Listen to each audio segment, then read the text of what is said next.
ప్రభునందు ప్రియులారా, ఈ దినం అపోస్తలుల కార్యముల గ్రంథము నుండి మొదటి అధ్యాయం 16వ వచనము నుండి 26 వచనాలు చదువుతాను. శ్రద్ధతో ప్రతివారు లేఖనాలను చూడాల్సిందిగా ప్రేమతో మనవి.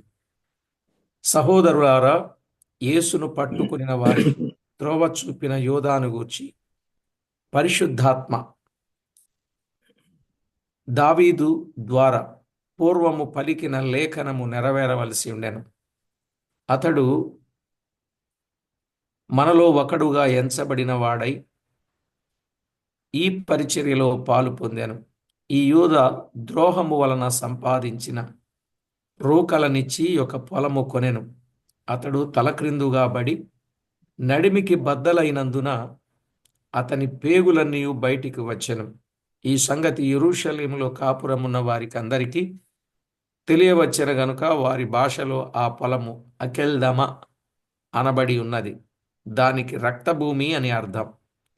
ఇందు ప్రమాణముగా అతని ఇల్లు పాడైపోవునుగాక, దానిలో ఎవడునూ కాపురముండకపోవునుగాక, అతని ఉద్యోగము వేరొకడు తీసుకొనుగాక అని కీర్తన గ్రంథములో వ్రాయబడి ఉన్నది. కాబట్టి యోహాను బాప్తిస్మం ఇచ్చినది మొదలుకొని ప్రభువైన యేసు మన యొద్ద నుండి పరమునకు చేర్చుకొనబడిన దినము వరకు ఆయన మన మధ్య సంచరించుచుండిన కాలమంతయు మనతో కలిసి ఉన్న వీరిలో ఒకడు మనతో కూడా ఆయన పునరుత్థానమును గురించి సాక్షి అయ్యుండుట ఆవశ్యకమని చెప్పాను.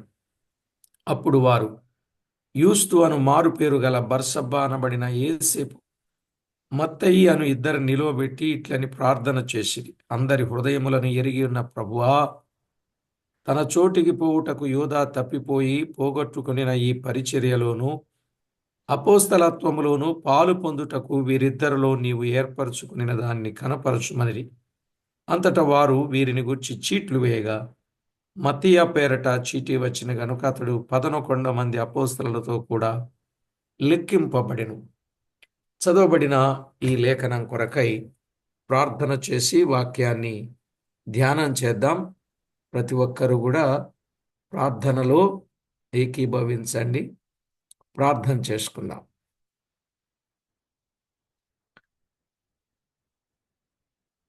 మహాగణుడవైన, మహోన్నతుడవైన, మహిమా ప్రభావములు కలిగిన మా ప్రియ ప్రభువా, మీ ఘననామానికి స్తోత్రము చెల్లిస్తున్నాం. మీ నామ మహిమార్థమై మీ పిల్లలమైన మేము మీ పరిశుద్ధ పాద సన్నిధిలో చేరి మీ వాక్కులు వినగోరి మీతో చక్కని సహవాసము చేయడానికి మమ్మను మీరు జ్ఞాపకం చేసుకున్నందుల కొరకై స్తోత్రములు. ఏ యోగ్యత లేకపోయినా మమ్మను మీరు ప్రేమించారు, మీ కృపతో జ్ఞాపకం చేసుకున్నారు. అన్ని విషయాల్లో ఎల్లవేళలా మీ సహాయం ఇచ్చి నడిపిస్తూ ఉన్నారు. అందును బట్టి మిమ్మను స్తుతిస్తున్నాం. మా ప్రాణప్రియుడా, అన్ని విషయాలలో ఎల్లవేళలా మీ కృపా కనికరం మా పైన ఉంచి మమ్మను నడిపించుచూ ఉన్నందుకు మిమ్మను స్తుతిస్తూ చదవబడిన లేఖన భాగమును దీవించి మాతో మాట్లాడి మహిమ పొందుతారని మా ప్రభువైన యేసు క్రీస్తు నామమున స్తుతించి ప్రార్థించి వినయమై వేడుచూ ఉన్నాము తండ్రి, ఆమేన్. ప్రభునందు ప్రియులారా, మనము చదువుకున్న ఈ వచన భాగాలలో యూదాను గూర్చిన విషయం, అతడు తప్పిపోయిన విషయం లేక తొలగిపోయిన విషయం, అతడు వెళ్ళిపోయిన విషయం లేక ప్రభువును అమ్మిన విషయం లేదా తనను తాను అమ్ముకొనిన విషయం చాలా వివరంగా వ్రాయబడినట్లు చూస్తాం. అదే సమయంలో అతని స్థానాన్ని భర్తీ చేయడానికి మరొక వ్యక్తిని ఎన్నుకొనిన విధానాన్ని మనము గుర్తిస్తాం. ప్రియులారా, 16వ వచనంలో సహోదరులారా, యేసును పట్టుకునిన వారికి త్రోవ చూపిన యోధాను గూర్చి పరిశుద్ధాత్మ దావీదు ద్వారా పూర్వము పలికిన లేఖనము నెరవేరవలసి ఉండెను అన్నాడు. యూదా ధనాపేక్ష పరుడైనట్లు మనము చూస్తాం. 30 వెండి నాణెములకు ప్రభువును అమ్ముకొని ప్రభువును పట్టించడానికి సైనికులను వెంటబెట్టుకుని వచ్చి అతనికి అప్పగించెను. చూశారా? సైనికులను వెంటబెట్టుకుని వచ్చి అప్పగించిన వాడుగా దైవ లేఖనంలో మనము చూస్తాం.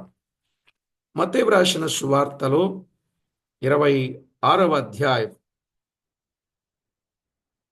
మత్తయి రాసిన సువార్త 26వ అధ్యాయం 14 నుండి 16 వచనాలు. అప్పుడు 12 మందిలో నొకడగు ఇష్కరియోతు యూదా ప్రధాన యాజకుల యొద్దకు వెళ్ళి, నేనాయనను మీకు అప్పగించిన ఎడల నాకేమి ఇత్తురని వారిని అడిగాను. అందుకు వారు 30 వెండి నాణములు తూచి వానికిచ్చిరి. వాడప్పటి నుండి ఆయనను అప్పగించుటకు తగిన సమయము కనిపెట్టుచుండెను అనే మాట మనము చూస్తున్నాం. ప్రియులారా, అపోస్తలలో ఒకడుగానే ఉన్నాడు. అతని ట్రెజరర్గా వారు ఏర్పాటు చేశారు. సొమ్ము సంచి అతని దగ్గరే ఉంది.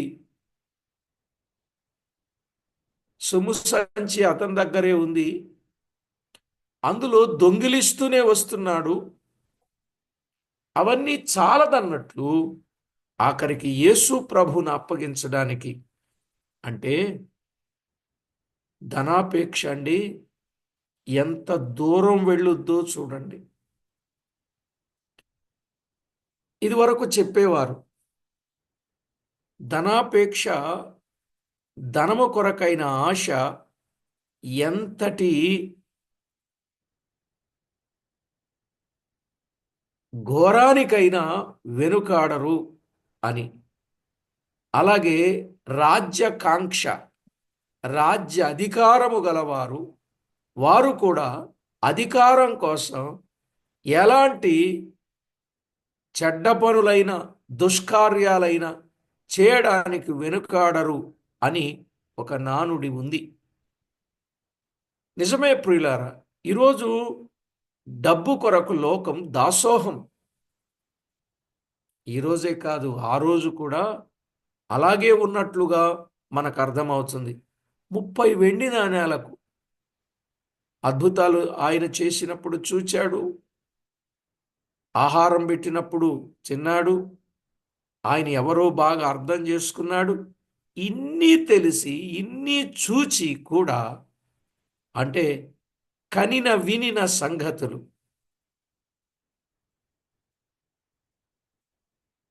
అన్ని ఎరిగిన వాడయుండి 30 వెండి నాణేలకు అప్పగించేసినట్లుగా మనము చూస్తున్నాం.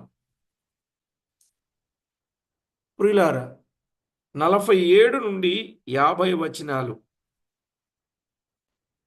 మత్తయి సువార్త 26వ అధ్యాయం 47 నుండి 50 వచనాలు. ఆయన ఇంకనూ మాటలాడుచుండగా 12 మందిలో ఒకడగు యూదా వచ్చెను. వానితో కూడా బహుజన సమూహములు కత్తులు గుదియలు పట్టుకొని ప్రధాన యాజకుల యొద్ద నుండి ప్రజల పెద్దల యొద్ద నుండి వచ్చెను. ఆయనను అప్పగించువాడు నేనెవరిని ముద్దు పెట్టుకుందునో ఆయనే యేసు. ఆయనను పట్టుకొనుడని వారికి గుర్తు చెప్పి వెంటనే యేసు నొద్దకు వచ్చి, బోధకుడా, నీకు శుభమని చెప్పి ఆయనను ముద్దు పెట్టుకొనెను. యేసు, చెలికాడా, నీవు చేయవచ్చినది చేయమని అతనితో చెప్పగా వారు దగ్గరకు వచ్చి ఆయన మీద పడి ఆయనను పట్టుకునిరి. యేసు ప్రభు ఈ అప్పగించే వాణ్ణి ఏమన్నారండి? చెలికాడా. చెలికాడంటే ఎవరు? స్నేహితుడు, అంతే కదా? చెలికాడా, నువ్వు వచ్చిన పని చెయ్యయ్యా అని చెప్పాడు. నిజంగా ఇంత ద్రోహం చేస్తావురా యూదా అని చెప్పేసి ప్రభు వానిని ఏదైనా చేశారా అండి? చేయలే. సరే, ఇవన్నీ మనం ఆలోచన చేసినప్పుడు నమ్మిన వాడే మోసం చేశాడు అని చెప్పడానికి సందేహం లేదు. ఏదో ఒక సామెత ఉంది, ఇంట్లో వాడే పెట్టాడు కంట్లో పుల్ల అని ఒక సామెత ఉంది, తెలుసండి మీకు? ఇంట్లో వాడే పెట్టాడు కంట్లో పుల్లని. తిన్న ఇంటి వాసాలు లెక్కబెట్టినవాడు యూద ఇస్కరియోతు అని యజమానిని పట్టించినవాడు కదా, గురువును అప్పగించిన గొప్ప శిష్యుడు అని చెప్పాలా? ప్రియులారా, ఆలోచన చేయండి. ఈ యూదాను గూర్చి పరిశుద్ధాత్మ ద్వారా, పరిశుద్ధాత్మ దావీదు ద్వారా ప్రేరేపించబడి పలికిన లేఖనములు నెరవేరినట్లుగా మనము చూడవచ్చు. నిజమే ప్రియులారా, పరిశుద్ధ గ్రంథములో వ్రాయబడిన మాట ఏమనుంది? ఏమని చెప్పాడు దావీదు? 41వ కీర్తన 9వ చరణం. 41వ కీర్తన 9వ చరణం. నేను నమ్ముకొనిన నా విహితుడు నా ఇంట భోజనము చేసినవాడు నన్ను తన్నుటకై తన మడిమనెత్తెను అని వ్రాయబడింది. అప్పగించాడన్నట్టుగా ఉంది గాని అసలు దావీదు ఏమని పలికాడు? నేను నమ్ముకొని నా విహితుడు, నా స్నేహితుడు నా ఇంట భోజనము చేసినవాడు, నా ఇంట భోజనము చేసిన నన్ను తన్నుటకై తన మడిమనెత్తెను అను. అప్పగించాడు అనంటే ప్రభువును తన్నడానికి తన మడిమను ఎత్తాడు అని అర్థం. ప్రియులారా, ఎప్పుడైనా ఎవరైనా తల్లిదండ్రులకు కానీ, సేవకులకు కానీ, పెద్దలకు కానీ విరోధంగా ఏదైనా పని చేస్తే తాను తన్నటానికై తన మడిమను ఎత్తినవాడు అని మనం అర్థం చేసుకోవచ్చు. దావీదు ద్వారా పాత నిబంధన లేఖనములు పరిశుద్ధాత్మ ద్వారా ప్రేరేపింపబడి వ్రాయబడి ఉన్నవని తెలియచూ ఉన్నాయి. నిజంగా ఎంత స్పష్టంగా తేటగా కీర్తన గ్రంథంలో వ్రాయబడినట్లుగా ఉన్నదో మనము చూడగలం. నిజం ప్రియులారా, దేవుని వాక్యములో పరిశుద్ధాత్మ ద్వారా ప్రేరేపింపబడి వ్రాయబడి ఉన్నవి అనడానికి పేతురు రాసిన మొదటి పత్రిక 1:10 చదివితే, పేతురు రాసిన మొదటి పత్రిక 1:10, మీకు కలుగు ఆ కృపను గూర్చి ప్రవచించిన ప్రవక్తలు ఈ రక్షణను గూర్చి పరిశీలించుచు తమ యందున్న క్రీస్తు ఆత్మ క్రీస్తు విషయమైన శ్రమలను గూర్చియు వాటి తరువాత కలుగబో మహిమలను గూర్చియు ముందుగా సాక్ష్యమిచ్చినప్పుడు ఆ ఆత్మ ఏ కాలమును ఎట్టి కాలమును సూచించుచూ వచ్చెను దానిని విచారించి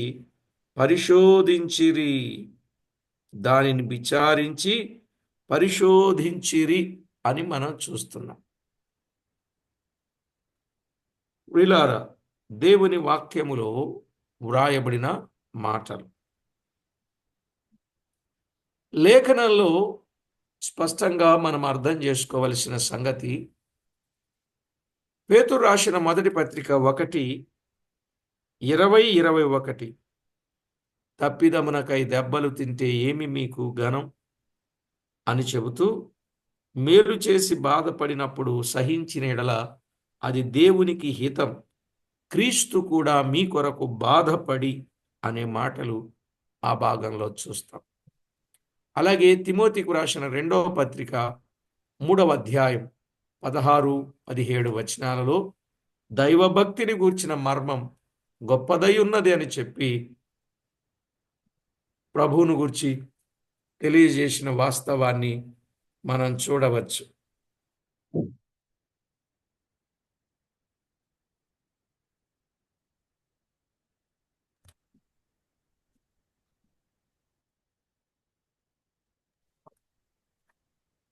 ప్రభునందు ప్రియులారా, దైవ లేఖనంలో మనము ఆలోచన చేసినట్లయితే కనుక లేఖనాలు ఇవి తప్పక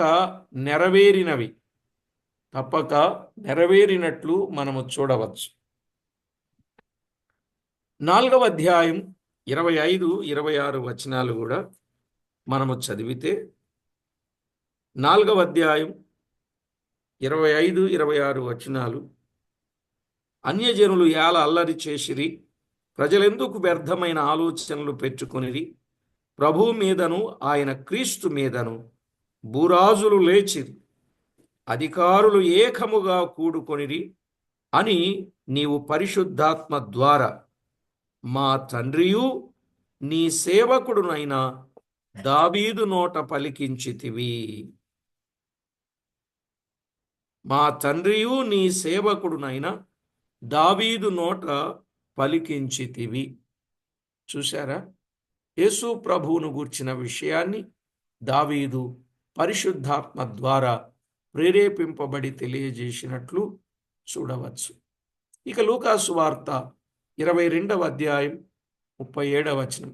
లూకా 22:37, అలాగే 24వ అధ్యాయం 44 నుండి 46, 44 నుండి 46.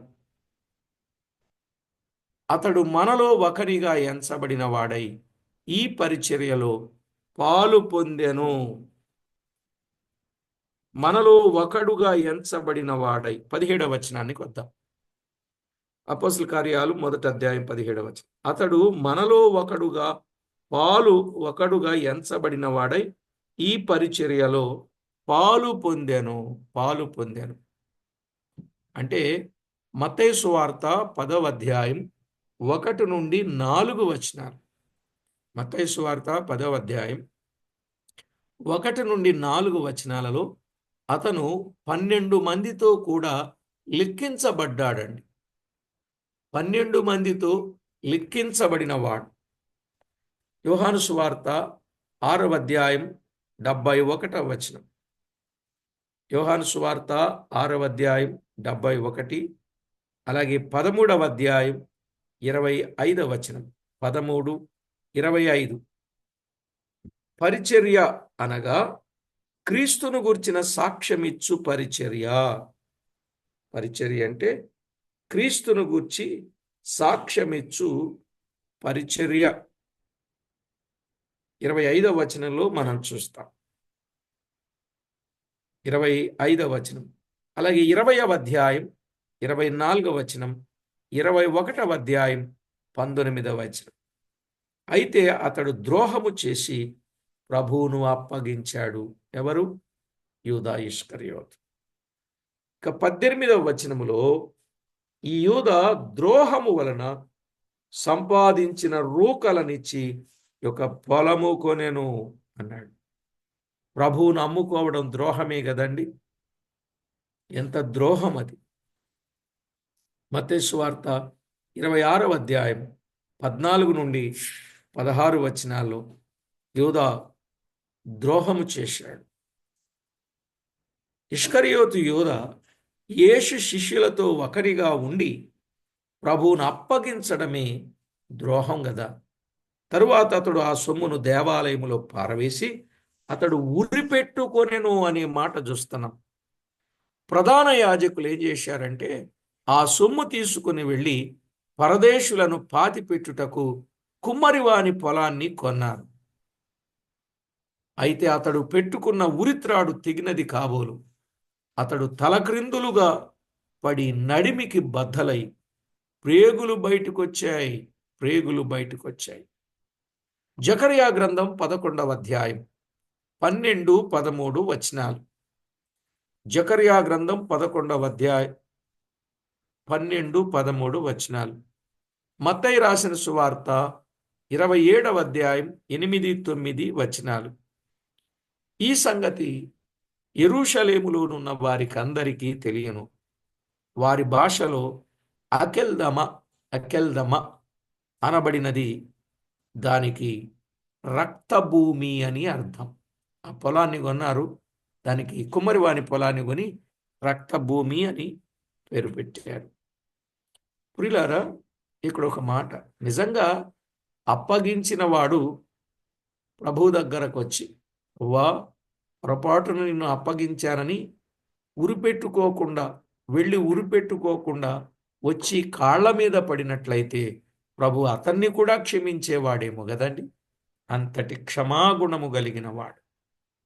కానీ తాను చేసిన తన తప్పుకు తానే శిక్ష వేసుకున్నాడు, కానీ ప్రభు అతన్ని శిక్షించలేదు.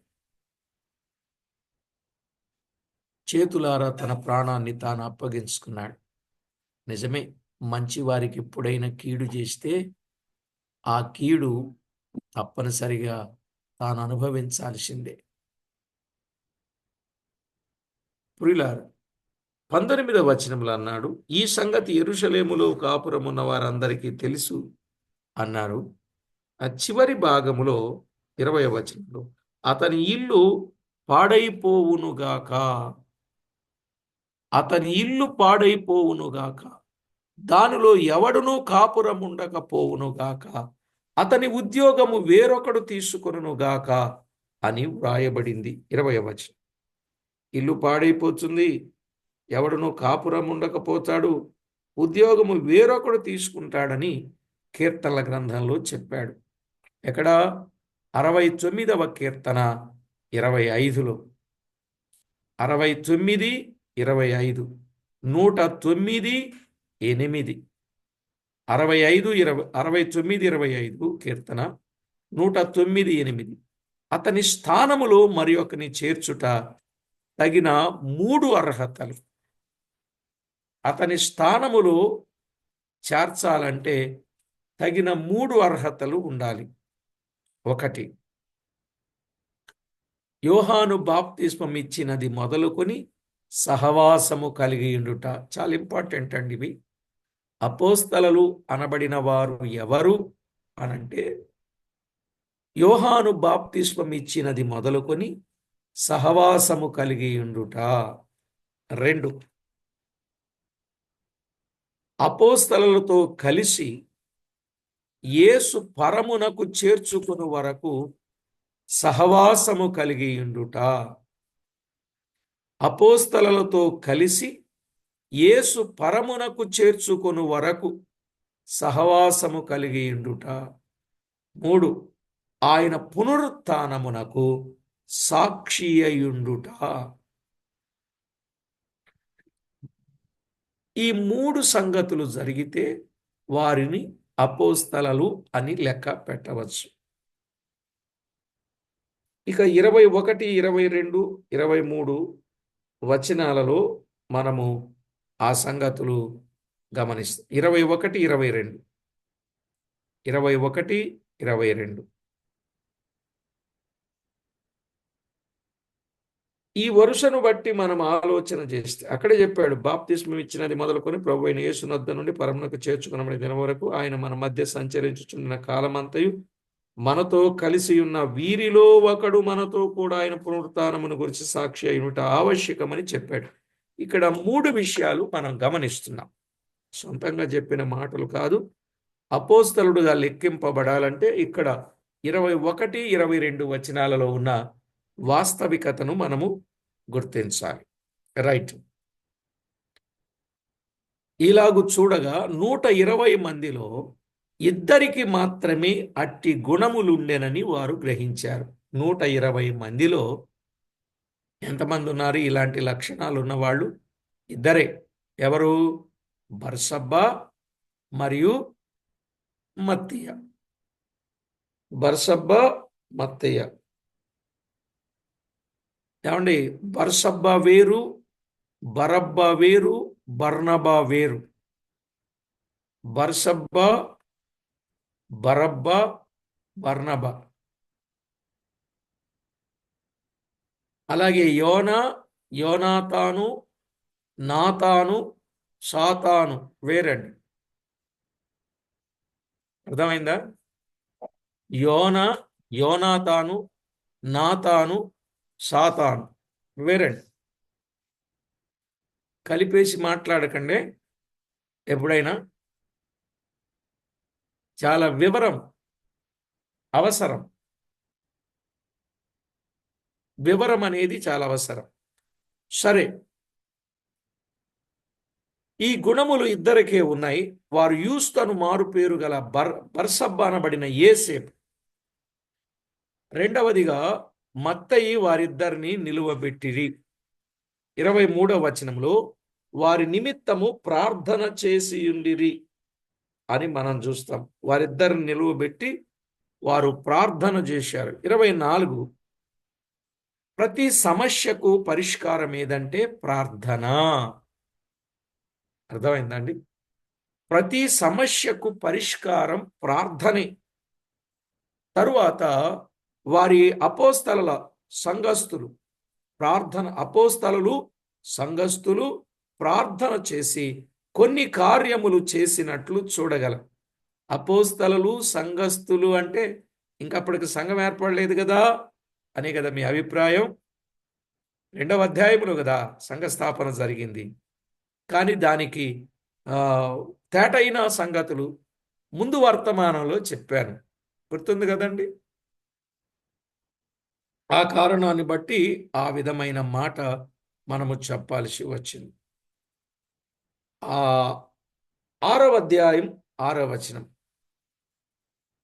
6వ అధ్యాయం 6వ వచనం. 6వ అధ్యాయం 6వ వచనములో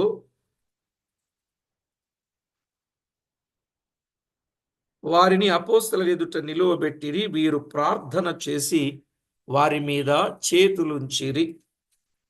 13వ అధ్యాయం 3వ వచనం. 13వ అధ్యాయం 3వ వచనం. అంతటా వారు ఉపవాసముండి ప్రార్థన చేసి వారి మీద చేతులుంచి వారిని పంపిరి. 14వ అధ్యాయం 23వ వచనం. 14వ అధ్యాయం 23వ వచనం. మరియు ప్రతి సంఘములో వారికి పెద్దలను ఏర్పరచి ఉపవాసముండి ప్రార్థన చేసి వారు నమ్మిన ప్రభువునకు వారిని అప్పగించిరి. 6:6 గాని 13:3 గాని 14:23 గాని వారు ఏ కార్యము చేయవలనన్నా ప్రార్థన చేసి చేయుట చాలా ముఖ్యం. అవును కదండి? వారు ఏం చేయాలనుకున్నా ఏం చేసేవారు? ప్రార్థన చేశారు. ఇక్కడ మీరు గమనించాలి, 4 సంగతులు చెప్పాం.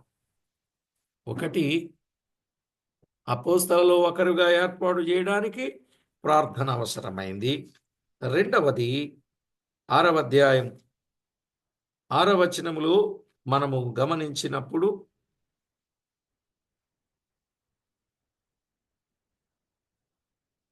పరిచర్య కొరకు నియమించిన వారి కొరకు ప్రార్థన చేసిరి. 13:3లో పౌలు బర్నబాలను సువార్త యాత్రకు పంపే ముందు ప్రార్థన చేసిరి. 14:23లో సంఘములో పెద్దలను ఏర్పాటు చేయడానికి ప్రార్థన చేసిరి. నోట్ దిస్ పాయింట్, ఇది చాలా ఇంపార్టెంట్ అండి. ప్రతిదీ వారు ప్రార్థన. మనకో ప్రతిదీ పైసలు పెట్టుబడి, ప్రజలు వారి మీద ఆధారపడి వీరి మీద నో, మనము ప్రభువు మీద అనుకొని ప్రార్థనాపూర్వకంగా ఏదైనా చేస్తే ప్రభువే ఆయన తన కార్యాలు జరిగిస్తాడు. ప్రార్థన ఎంత గొప్పదో మీరు అర్థం చేసుకోండి ప్రియులారా. ఇక మనం ఆలోచన చేస్తే అందరి హృదయములను ఎరిగియున్న ప్రభువా అని వారు ప్రార్థన చేశారు కదా. వారేమని ప్రార్థన చేశారండి? 24వ వచనం. అందరి హృదయములను ఎరిగియున్న ప్రభువా అంటే ప్రభు అందరి హృదయాలు ఎరిగి ఉన్నవాడు. నిజమా కాదు? సమూయేలు మొదటి గ్రంథం 16వ అధ్యాయం 7వ వచనం. సమూయేలు మొదటి గ్రంథం 16వ అధ్యాయం 7వ వచనం. కీర్తన 44:21. కీర్తన 44:21. ప్రభు అయిన యేసు క్రీస్తు అందరినీ ఆంతర్యమును ఎరిగినవాడు, ఆంతర్యమును ఎరిగినవాడని యోహాను సువార్త 2వ అధ్యాయం 24-25 వచనాలు. ప్రియులారా, అందుకే మనము దేవుని దగ్గర నుండి తప్పించుకోలేం. ఆయన అందరినీ ఎరిగినవాడు, అందరి హృదయాలను ఎరిగినవాడు, హృదయం ఏ ఉద్దేశముతో ఉన్నదో కూడా ఎరిగినవాడు. కనుక మన జీవితంలో ఎప్పుడు యూదా లాంటి మనసు మనకు ఉండకూడదు. ధనాపేక్ష మీద మనం మనసు పెట్టుకుని ఉండకూడదు. లోకాశల మీద మనసు పెట్టుకుని ఉండకూడదు. భూ సంబంధమైన వాటి మీద మనసు పెట్టుకుని ఉండకూడదు. వ్యర్థమైన వాటి మీద మనసు పెట్టుకుని ఉండకూడదు.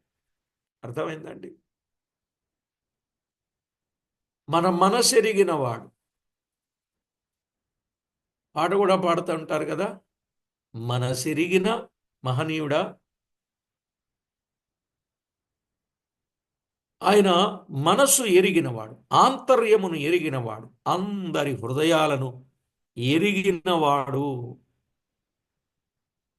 అయితే ఈ యోధ తన చోటుకు పోవుటకు తప్పిపోయి పోగొట్టుకొనిన ఈ పరిచర్యలోను అపోస్తలత్వములోను పాలు పొందుటకు ఒకరిని నీవు ఏర్పరచుకొనిన వారిని కనుపరచుము అని వారు ప్రార్థన చేశారు కదా. 25వ వచనంలో, యూదా తప్పిపోయాడు ప్రభువా, అందరి హృదయాలను ఎరిగి ఉన్నవాడవు కదా నాయనా, నీవు ఎవరిని ఏర్పాటు చేసుకుంటావో మాకు కనపరచు అని ప్రార్థన చేశారు 25వ వచనములో. నిజంగా అపోస్తలులుగా నియమించేవాడెవరు? ప్రభువే. గలతీ పత్రిక 2వ అధ్యాయం 8, 9 వచనాలు. అపోస్తలులుగా నియమించేవాడు ప్రభువే. అంతటా చీట్లు వేయగా మత్తయి పేరట చీటీ వచ్చనని 26వ వచనంలో చూస్తాం. మత్తయి పేరట చీటీ వచ్చింది. నిజమే. చీట్లు వేయుట అనేది ప్రియులారా, మనం ఆలోచన చేస్తే 2వ అధ్యాయం 14వ వచనంలో, సరేలేండి,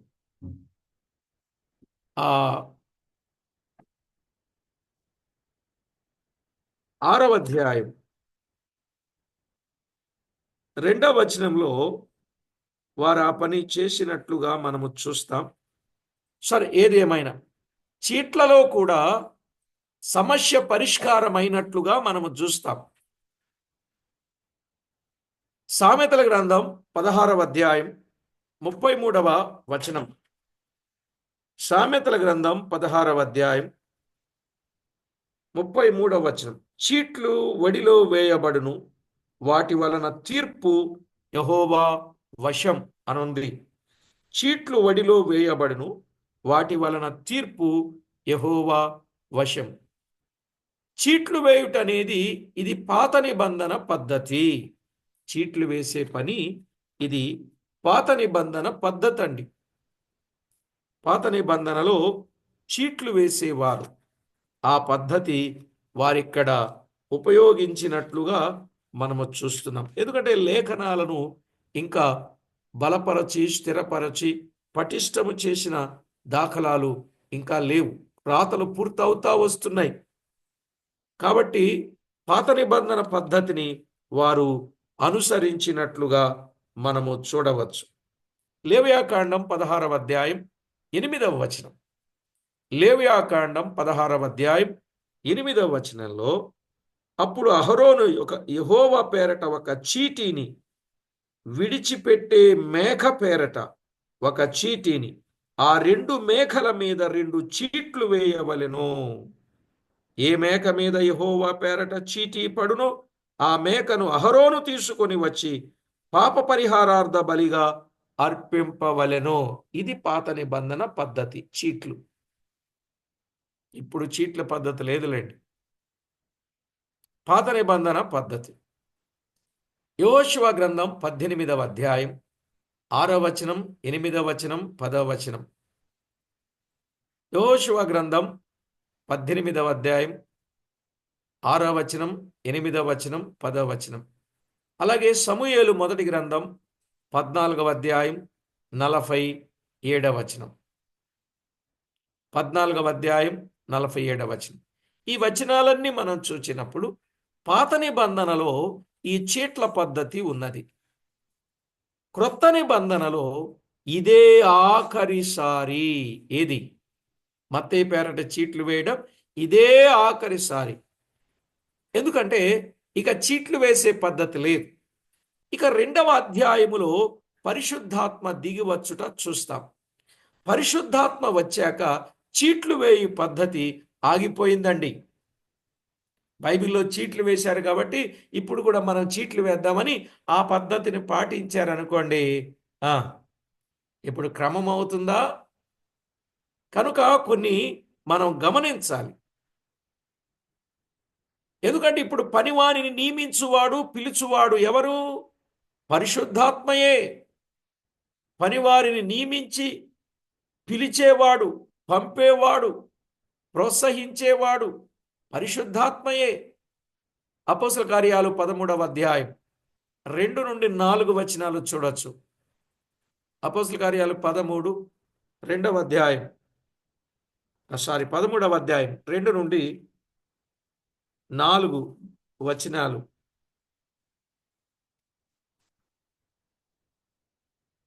వారు ప్రభువును సేవించుచు ఉపవాసము చేయుచుండగా పరిశుద్ధాత్మ, నేను బర్నబాను సౌలును పిలిచిన పని కొరకు వారిని నాకు ప్రత్యేక పరచుడని వారితో చెప్పాను. కనుక పిలిచినవాడు ఆయనే, నియమించేవాడు ఆయనే అనే సత్యాన్ని ఈ భాగంలో మనము చూస్తాం. ఇక అపోస్తల కార్యాలు 20వ అధ్యాయం 28వ వచనం, 28 అపోస్తల కార్యాలు. దేవుడు తన స్వరక్తమిచ్చి సంపాదించిన తన సంఘమును కాయుటకు పరిశుద్ధాత్మ మిమ్మును దేని యందు అధ్యక్షులనుగా ఉంచెనో ఆ యావత్తు మందను గూర్చియు మీ మట్టుకు మిమ్మును గూర్చియు జాగ్రత్తగా ఉండుడి అన్నాడు. ఇక్కడ మందకు అధ్యక్షులనుగా నియమించిన వాడెవరు? పరిశుద్ధాత్మ. కాబట్టి అంతకు మునుపు చీట్లు వేశారు, ఆ తర్వాత చీట్లు వేయుట ఆగిపోయాను గాని ప్రార్థన చేయుట మాత్రం ఆగిపోలే. ఏమండి? చీట్ల పద్ధతి ఆగింది గాని ప్రార్థన మాత్రం ఆగిపోలేదు. కనుక ప్రార్థన ద్వారా, పరిశుద్ధాత్మ నడిపింపు ద్వారా ప్రభు కార్యాలలో కొనసాగిపోవుట ఆశీర్వాదకరము. అర్థమైందండి? మనము ఏ కార్యము చేసినా ప్రార్థన ద్వారా, పరిశుద్ధాత్మ నడిపింపు ద్వారా ప్రభు కార్యాలు మనము చేయాలి. అలాగున మనమందరం ప్రభు కార్యాలలో ముందుకు సాగుదాం, ప్రార్థన చేసుకుందాం. ప్రతి ఒక్కరూ ప్రార్థనలో ఏకీభవించండి. పరిశుద్ధుడవైన మా తండ్రి, పరమందు ఆసీనుడవైన మా దేవ, మీ కార్యములు మీ మహిమార్థమై జరిగించేవాడవు మీరు. తలపెట్టి కనిపెట్టినప్పుడు కార్యములను కొనసాగించేవాడవు మీరని మిమ్మును స్తుతిస్తున్నాం. మేము ఈరోజు విన్నట్లు మా ప్రభువా, మా దేవా, లేఖనాల వాస్తవిక సత్యాలు ఎంతో వివరంగా బయలుపరిచినందుకై స్తుతిస్తున్నాం. మేమందరము లేఖనాల ప్రకారంగా మీకెంతో మహిమకరంగా జీవించుటకు మమ్మును సిద్ధపరచి నడిపించమని వేడుకుంటూ, మా ప్రాణనాథుడు, ప్రియుడు, మా రక్షకుడు, మమ్మును ఏమాత్రము విడువక ఎడబాయక కృప చూపే మా ప్రభు అయిన యేసు క్రీస్తు అమూల్యమైన నామమున స్తుతించి స్తోత్రించి ప్రార్థించి మిక్కిలి వినయముగా బ్రతిపులాడి వేడుచూ ఉన్నాం మా పరమ తండ్రి. ఆమేన్. ప్రభునందు ప్రియులారా, విన్న విషయం